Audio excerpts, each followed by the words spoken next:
Jesus, groot almal, sterke verlosser,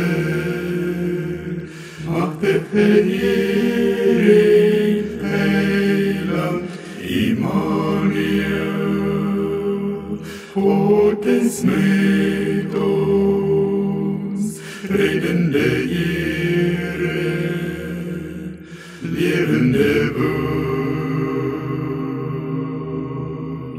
Heere, nie meer twyfel, vreugde en blydskap, lewe in oorvloed, gee u Immanuel, God is met ons, reddende Heere, lewende woord.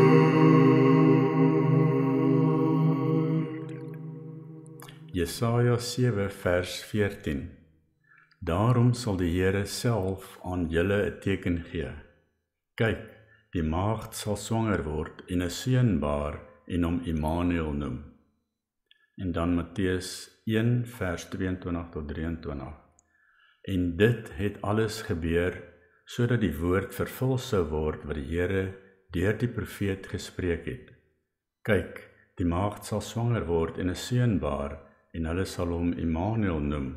Dit is, as dit vertaal word, God met ons.